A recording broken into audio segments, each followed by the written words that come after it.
میرے آقا نے جنت کے ایک دروازے پر لکھا ہوا دیکھا کہ صدقے کا ثواب 10 گنا ہے اور قرضے کا ثواب 18 گنا ہے. یہاں یہ بات بھی سمجھنی ہے. علماء فرماتے ہیں کہ صدقہ جو ہے نا، یعنی مدد، یہ ہر بندہ مانگ رہا ہوتا ہے. بعض اوقات ضرورت مند نہیں ہوتا پھر بھی مانگ رہا ہوتا ہے، مگر نارملی قرضہ وہ مانگتا ہے جو ضرورت مند ہو اور اسے لوٹانا بھی ہو. تو یہاں میں ایک مشورہ دوں گا. تو آپ نے کیا کرنا ہے کہ آپ نے اپنے بجٹ کا، اپنے مال کا ایک حصہ ایسا رکھیں جو آپ قرضہ دیا کریں. آپ قرضے کا سسٹم بنائیں. آپ کی فیکٹری ہے، دکان ہے، مشورہ دیتا ہوں خاص طور پہ جو آپ کے جاب کرتے ہیں، انہوں نے کہاں جانا ہے، ان کو قرضہ دیں، ہر مہینے ان سے آپ کاٹتے رہیں. لیکن کیا ہوگا، اس کی فضیلت سنیے. حدیث پاک میں ہے، اس کا مضمون ہے کہ اگر کوئی بندہ کسی کو قرضہ دے، مثال کے طور پہ آپ نے کسی کو 50,000 روپے، لاکھ روپے قرضہ دیا ایک مہینے کے لیے، تو حدیث پاک کے مضمون کے مطابق اسے روزانہ 1 لاکھ صدقہ کرنے کا ثواب ملے گا. اعلیٰ حضرت فرماتے ہیں میں روزانہ اتنے 1000 روپے کا صدقہ کرتا ہوں، ثواب کماتا ہوں. کہا کیسے؟ کہا میں نے اتنے 1000 روپے قرضہ دیا ہوا ہے، مجھے روز اتنے پیسے صدقہ کرنے کا ثواب ملتا ہے. اچھا جب وہ ٹائم آ جائے، یعنی آپ نے 1 مہینے کے لیے دیا، اب وہ بندہ کہتا ہے ذرا مجھے 1 مہینے کا اور موقع دے دیں. آپ کو لگتا ہے بندہ ٹھیک ہے، گڑبڑ نہیں کر رہا، پریشان ہے، 1 مہینے کا اور موقع دے دیں. اب حدیث پاک کے مضمون کے مطابق آپ کا ثواب روزانہ ڈبل ہو جائے گا. اب روز 2 لاکھ روپے صدقہ کرنے کا ثواب ملے گا. تو اللہ نے اگر آپ کو مال دیا ہے تو کچھ پیسے الگ رکھیں، اس سے قرضہ دیا کریں. پیسے آ جائیں پھر کسی کو ضرورت مند کو قرضہ دیں، تاکہ یہ جو فضیلت ہے کہ آپ کو صدقے کا ثواب 10 گنا، قرضے کا ثواب 18 گنا ہے. ہاں یہ ضرور ہے کہ آپ اپنی پیسوں کی واپسی کا پراپر انتظام رکھیں. اور دیکھیں ہمارا مذہب کتنا کمپلیٹ ہے. جہاں قرضہ دینے والے کو کہا جا رہا ہے کہ قرضہ دو، نرمی کرو، وہاں قرضہ لینے والے کو کیا کہتا ہے کہ وقت پر قرضہ لوٹاؤ، ورنہ ایک ایک لمحہ تمہارے گناہوں کا میٹر جاری رہے گا. تو جس پر قرضہ ہے نا وہ فوراً پیسے لوٹائے، کچھ بیچ کر بھی دینا پڑے تو دے. کیونکہ آپ کو یاد ہوگی وہ حدیث کہ ایک صحابی کا جب وصال ہوا تو نبی پاک نے جب بتایا گیا کہ یہ قرضہ ہے ان کے اوپر، تو آقا نے فرمایا میں ان کی نماز جنازہ نہیں پڑھوں گا. نبی پاک نے جنازہ پڑھنے سے منع کر دیا. پھر کسی نے قرضہ اتار دیا یا اپنے ذمے لیا، پھر نبی پاک نے نماز ادا فرمائی. تو یہاں یہ سیکھنے کو ملا کہ قرضہ دینے کا ثواب ہے، مگر قرضہ لینے والا وقت پر قرضہ لوٹائے. یہاں ایک بڑا پرابلم ہے کہ جو قرضہ لیتا ہے اس کا اسٹائل ہی چینج ہو جاتا ہے. پہلے منتیں کر رہا ہوتا ہے حضور دے دیں، آپ کی فکر ہی نہ کریں، آپ کے پیسے ٹائم پہ دے دوں گا. اس کے بعد نہ فون اٹھاتا ہے نہ وہ ملتا ہے، بلکہ باتیں بھی عجیب عجیب کر رہا ہوتا ہے. ایسا اب نہ کریں، کیونکہ چند غلط لوگوں کی وجہ سے اب لوگوں نے قرضہ دینا ہی چھوڑ دیا ہے. اور یہ قرضہ ختم ہونا جو ہے نا، یہ سود کی طرف لوگ چلے گئے. کہتے ہیں بھائی میں تمہیں پیسے دوں گا، مجھے کیا ملے گا. بے رحم ہو جاتا ہے انسان. سود اتنا برا عمل ہے کہ یہ انسان کو پیسے سے ایسی محبت کروا دیتا ہے کہ وہ بے رحم ہو جاتا ہے. مسلمان مرتا ہے تو مر جائے، کہتا ہے میں پیسے دوں گا مجھے کیا ملے گا.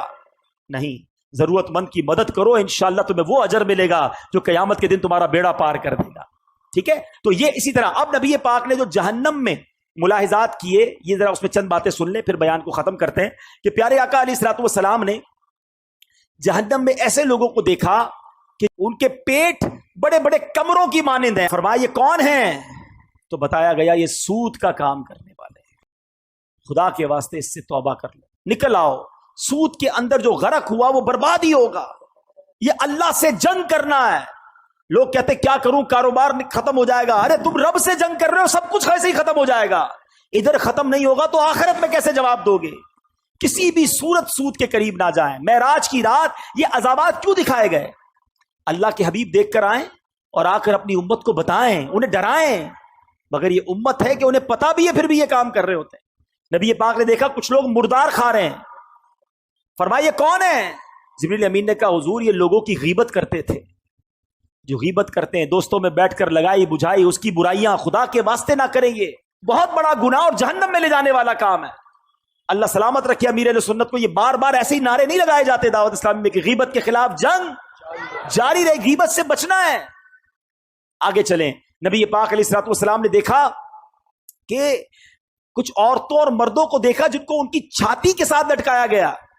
فرمایا کون ہے یہ؟ کہا کہ حضور یہ منہ پر عیب لگانے والے اور پیٹھ پیچھے برائی کرنے والے. اللہ اکبر. نبی پاک نے ایسے بھی لوگوں کو دیکھا کہ جن کے ہونٹ پکڑ پکڑ کر گل پھاڑے جا رہے ہیں پھر وہ ٹھیک ہو جاتے ہیں. عرض کیا گیا جھوٹ بولنے والے، بات بات پر جھوٹ بولتے، کیسے برداشت کریں گے؟ ایسے لوگوں کو دیکھا کہ جن کے سر کچلے جا رہے ہیں پھر ٹھیک ہو جاتے ہیں، پھر بڑے پتھر سے کچلے جاتے ہیں. فرمایا کون ہے یہ؟ کہ حضور نماز کے وقت ان کے سر بوجھل ہو جاتے تھے، آج کسی کو کہو نماز کے لیے چلو، کہ آپ چلیں، میں ذرا طبیعت ٹھیک نہیں ہے، میں ذرا تھکا ہوا ہوں، میں بعد میں پڑھ لوں گا. نماز کے نام سے سر بوجھل ہو جاتا ہے. توبہ کیجیے، نماز کے لیے ایکٹیو ہو جائیے. جہاں ہم نے واقعہ معراج سنا، دلوں کو خوشی ملی، وہاں اپنی لائف میں، اپنی زندگی میں تبدیلی بھی لائیں. اللہ کرے کہ آج کی رات ہماری زندگی کا ٹرننگ پوائنٹ بن جائے. آپ کو کوئی کہے کہ یار تم نے تو جھوٹ بولنا چھوڑ دیا، تو آپ کہیں کہ نبی پاک کی معراج آئی، اس خوشی میں نے جھوٹ سے توبہ کر لی. یار آپ ماشاءاللہ فجر میں بھی نظر آ رہے ہیں، 5 نمازیں پڑھ رہے ہیں، الحمدللہ میرے آقا کو معراج کی رات نماز کا تحفہ ملا، میں نے 5 وقت نماز پڑھنے کی نیت کر لی. یہ مزہ ہے نا کہ آپ کی زندگی میں یہ شب معراج بدلاؤ کیا لائی، کہ آپ نے سود چھوڑا، آپ نے حرام چھوڑا. اور پھر دیکھیں میرے آقا کی بارگاہ میں جب آپ یہ تحفہ پیش کریں گے کہ حضور آپ کی معراج کی خوشی میں نے ان برے کاموں سے توبہ کی، اور اب باقی زندگی انشاءاللہ آپ کی سنت کے مطابق اور دین کے احکام کے مطابق گزاروں گا، تو پھر ہم تو غلام ہیں نا. غلام اپنی حیثیت کے مطابق تحفہ دیتا ہے اور بادشاہ اپنے کرم کے مطابق دیتا ہے. پھر جب نبی پاک عطا فرمائیں گے تو ہماری جھولیاں بھر دیں گے. تو ہے میرے میٹھے اسلامی بھائیوں، آج نیت کر لیں انشاءاللہ کہ آج کے بعد حرام روزی کے قریب بھی نہیں جائیں گے انشاءاللہ.